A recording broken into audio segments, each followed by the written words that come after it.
देख रहे हैं राष्ट्रवादी संदेश। अस्सलाम वालेकुम, राम राम, सत श्री अकाल। मैं लाल मोहम्मद, जन स्वतंत्र पत्रकार, और इस समय हम हैं बहादरा के गांव रासलाना में। और यहाँ जो है रंजनी वर्मा, ये रंजनी वर्मा जो है यहाँ की रासलाना की बेटी है। और इनके पिताजी जो है आसाराम जी वर्मा जो है वो हैं, और इनके दादाजी जो है रामकिशन जी हैं, होदकाशिया जी। तो मैं आपको बताऊं हमारा यहाँ आने का तात्पर्य क्या है। हमें पता लगा है कि रंजनी वर्मा जो है बीटेक एरो स्पेस में जो है इंजीनियरिंग है ये, और इस कोर्स में एमटेक गोल्ड मेडल प्राप्त किया है। तो बहादरा तहसील की बच्ची जिस प्रकार से गोल्ड मेडल लेके यहाँ 2023 का गोल्ड मेडल प्राप्त किया है, तो ये बहादरा की लड़की है और इसने जो है इस प्रकार से गोल्ड मेडल प्राप्त किया है। और ये अंजनी के पिताजी आसाराम जी जो है वो पेप्सी को जनरल मैनेजर है, जो इनका हेड ऑफिस गुड़गांव से है, तथा ये निवास परिवार जो है एलनाबाद रह रहा है। और आज ये अपने गांव में आए हैं और इनका यहाँ मान सम्मान हो रहा है। तो ये जो है इन्होंने जो कोर्स किया है MIT यूनिवर्सिटी नोएडा से, ये इनको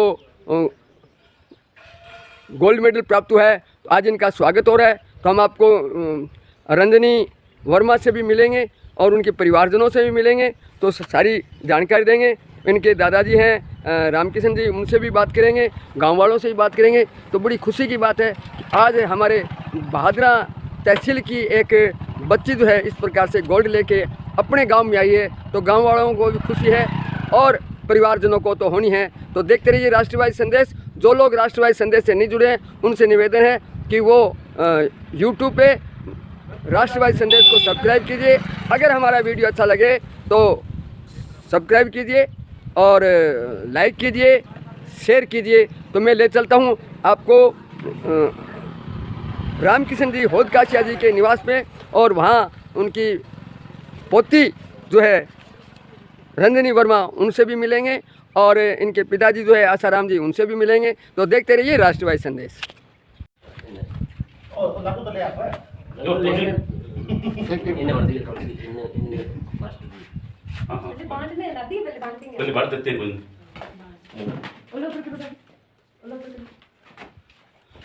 देखो बच्ची ने देखो खिलाओ। अब जमा थोड़ा सा नहीं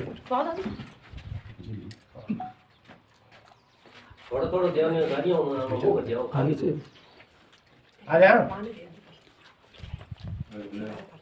अब अंदर दम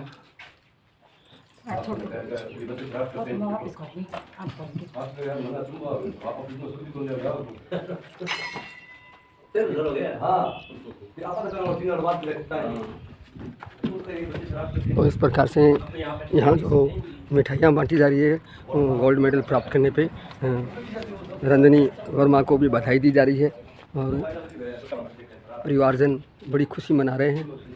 तो इस प्रकार से जो है आज यहाँ आने पे उनके परिवारजन खुशी मना रहे हैं। दादाजी दादा ने खड़े करे बैठ जाओ, सॉरी करे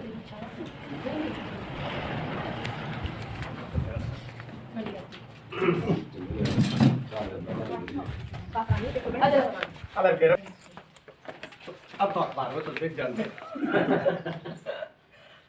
इतना बड़ा रामकिशन जी होदकाशिया जी और जो दादाजी हैं वो हैं, और उनके दादी जी हैं, वो सभी जो आशीर्वाद दीजिए। साथ हैं रंजनी वर्मा और उनके पिताजी आसाराम जी वर्मा, और इनसे पूछेंगे कि ये किस प्रकार से गोल्ड मेडल प्राप्त किया और क्या क्या उपलब्धियां प्राप्त की, कहाँ से पढ़े, क्या किया, वो सारी बात पूछते हैं। तो अभी उनसे सारा लेंगे जानकारी।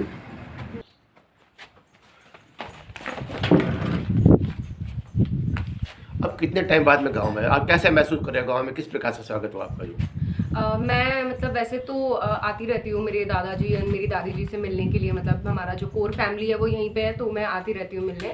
अभी तो मैं शायद कुछ महीनों बाद ही आई हूँ, कम से कम 6 या 7 महीने बाद में मैं यहाँ पर इनसे मिलने आई हूँ। और मतलब बहुत खुशी हो रही है कि हाँ, कुछ पाने के बाद में जब अपने बड़ों का आशीर्वाद लेने आते हैं तो इसकी फीलिंग एक बहुत अच्छी फीलिंग होती है। तो आज बहुत अच्छा लग रहा है, मुझे बहुत प्राउड फील हो रहा है कि मेरे पेरेंट्स, मेरे दादी जी एंड मेरे बाकी फैमिली मेम्बर्स बहुत अच्छा फील कर रहे हैं। तो यस। अब अपनी हम उम्र के जो भी स्टूडेंट है, छात्र, उनको क्या संदेश देना चाहूँगी? मैं जैसे कि मेरा जो बैकग्राउंड है वो एक इंजीनियरिंग बैकग्राउंड है और मैं एक एरोस्पेस बैकग्राउंड मतलब मेरा जो है, तो मैं उसी के बारे में अवेयरनेस एंड मतलब उसी के बारे में मैं बताना चाहूँगी कि अभी का जो टाइम है, जो स्पेस सेक्टर जो है हमारा इसरो, DRDO, तो उनको बहुत सारे engineers, arrow aspirants and arrow researchers का बहुत ज़्यादा ज़रूरत है। तो जिन भी स्टूडेंट्स का इंजीनियरिंग की तरफ थोड़ा सा भी मतलब इंटरेस्ट है, तो उन्हें मेजर कॉन्ट्रीब्यूशन देना चाहिए अपना स्पेस सेक्टर के अंदर। आपने प्राथमिक शिक्षा कहाँ से प्राप्त की?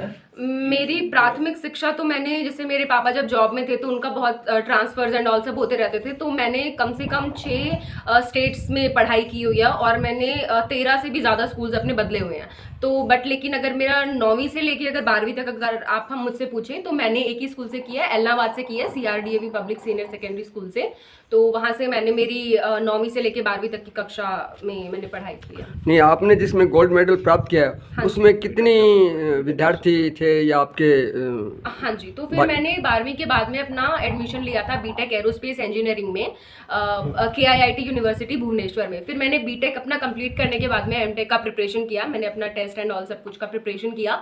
फिर मैंने एमटेक में एडमिशन लिया MIT यूनिवर्सिटी में। और अब जब मेरा एमटेक कंप्लीट होने वाला है 2023 में, तो मेरे हाईएस्ट CGPA मतलब हाईएस्ट मार्क्स मतलब पूरे बैच में से मेरे हैं। ये एरोस्पेस में क्या विशेष कार्य होता है? हाँ जी, तो एरोस्पेस को समझने के लिए हम पहले एरोनॉटिक्स के बारे में समझेंगे, जो कि इससे थोड़ा सा कम कॉम्प्लिकेटेड ब्रांच है। तो एरोनॉटिक्स की जब हम बात करते हैं तो एरोनॉटिक्स मतलब भी जो भी चीज़ें धरती के अंदर रह के उड़ती हैं, जैसे कि helicopter, drone, quadcopters, aeroplane, gliders, तो इन सब की जब इंजीनियरिंग की हम पढ़ाई करते हैं तो उसे हम एरोनॉटिकल इंजीनियरिंग माना जाता है। और अगर हम यही चीज़ें अंतरिक्ष को मिलाकर मतलब अर्थ के अंदर, धरती के अंदर भी जो चीज़ें उड़ रही है और धरती के बाहर भी जो चीज़ें हैं, उनकी अगर मिला के अगर हम इंजीनियरिंग पढ़ना चाहें, अगर उसकी साइंस को हम पढ़ते हैं तो उसे एरोस्पेस बोलते हैं। जैसे कि satellite, rocket, missile systems and in space shuttle, इन सब की, और साथ में एयरक्राफ्ट, हेलीकॉप्टर, ड्रोन, क्वाडकॉप्टर की अगर हम पढ़ाई पढ़ते हैं तो उसे एरोस्पेस बोला जाता है। एरोस्पेस में जाने की आपकी क्या रुचि रही, कैसे? जी, तो जैसे जब मैं बचपन में थी तो मेरे जो भी टीचर्स, मेरे पेरेंट्स, मतलब जो भी मेरे साथ में पढ़ते थे, सब लोगों का यही मानना था कि तुम मतलब एक ऑर्डिनरी लड़की, मतलब तुम्हारा ऑर्डिनरी इंटरेस्ट नहीं है, कुछ एक्स्ट्रा ऑर्डिनरी तुम कर सकती हो। तो बचपन से ही जब भी साइंस में, मैं बहुत इंटेलिजेंट थी साइंस के अंदर, और जब भी कुछ प्लानिटरी का चैप्टर आता था या फिर रॉकेट्स के बारे में या एयरक्राफ्ट के बारे में वो चीज़ें आती थी, तो वो उस चीज़ों में मुझे बहुत ज़्यादा रुचि होती थी।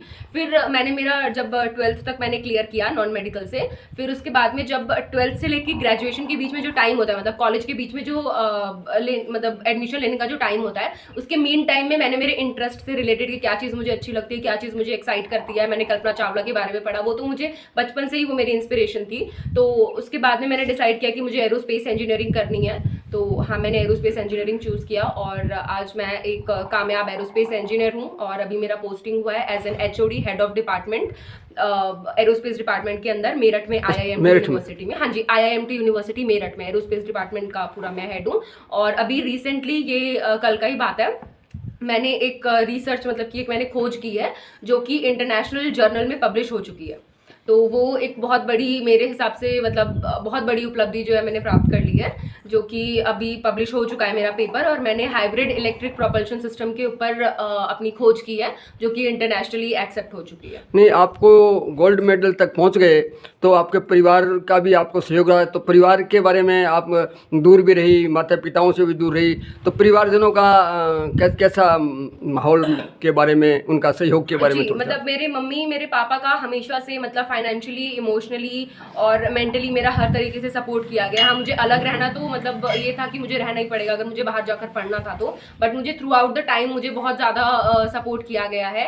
एंड मेरे बड़ों का आशीर्वाद हमेशा मेरे साथ में रहा है। मतलब मैं जब भी यहाँ गाँव में आती थी, मेरे दादाजी हैं, मेरी दादी जी हैं, उनका आशीर्वाद, उन्होंने मुझे हमेशा आशीर्वाद दिया है कि तुम आगे बढ़ो, तुम बहुत अच्छे कामयाब हो जाओ। तो हाँ, उनके आशीर्वाद से, मेरे पेरेंट्स के सपोर्ट से मैं यहाँ पर। नहीं, लड़के तो बहुत आगे बढ़ते हैं, जी। एक लड़की आगे बढ़ी है, तो इसके बारे में लड़कियों को, युवतियों को, महिलाओं को इस विषय में आप क्या संदेश देना चाहते हो? जी, तो जब मैंने भी मेरा एमटेक बीटेक किया तो मैं हमेशा अकेली ही वहाँ पर लड़की थी और मेरे साथ में जो भी थे सब लड़के ही थे, तो मैं अकेली ही लड़की मेरे क्लास में हमेशा रहती थी। बट मेरे पेरेंट्स का, मेरे प्रोफेसर्स का, सबका मुझे कांस्टेंट सपोर्ट मिलता रहा, तो मैंने कभी ये नहीं सोचा कि मैं लड़की हूँ तो मैं ये नहीं करूँ। और मेरे मतलब फैमिली ने मेरी परवरिश भी ऐसे नहीं की है कि तुम एक लड़की हो तो ये नहीं कर सकती, वो नहीं कर सकती। मेरे फादर ने हमेशा मुझे बेटे से भी मतलब ऊपर का मान के हमें पूरा शिक्षा दिलवाई है, हमेशा संस्कार दिए हैं।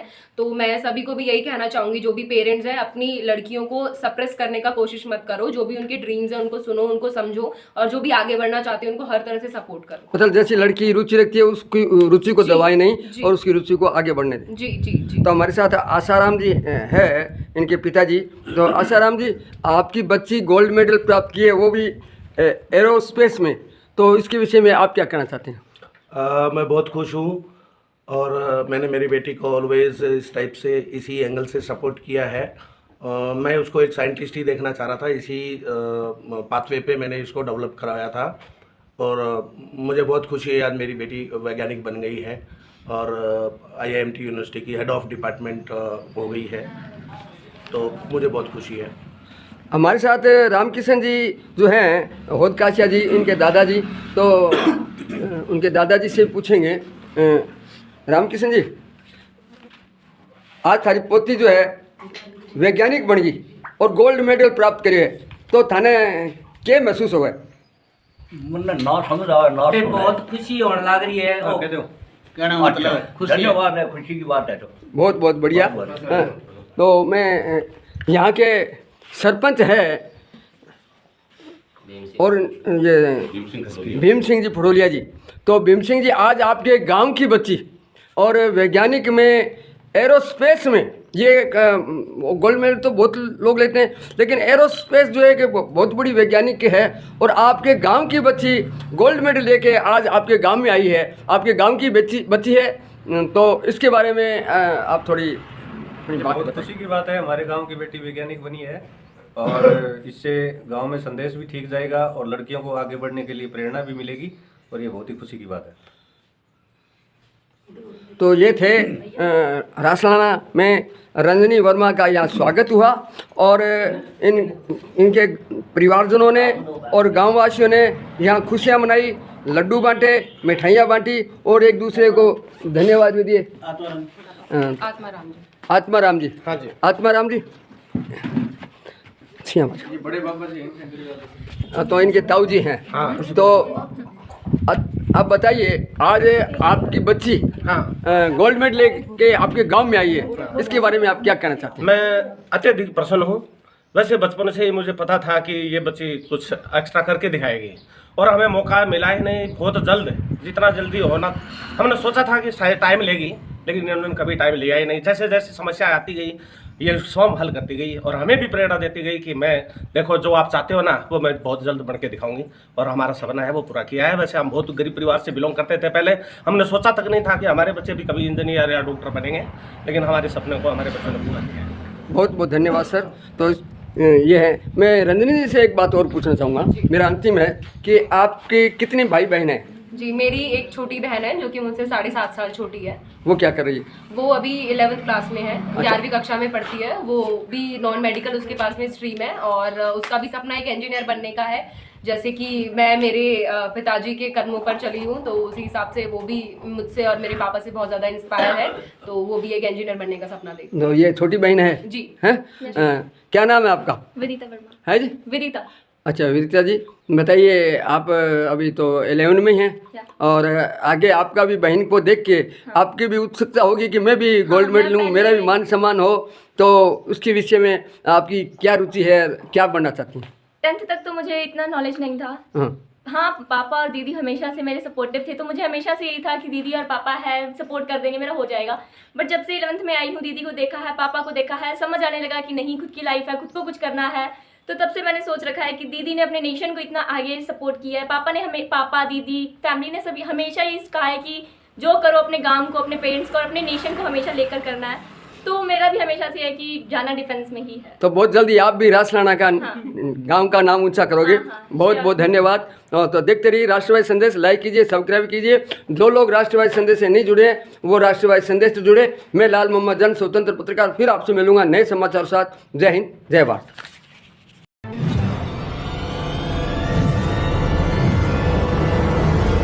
हमारा वीडियो आपको अच्छा लगे तो सब्सक्राइब करें, बेल आइकन दबाएं और लाइक करें।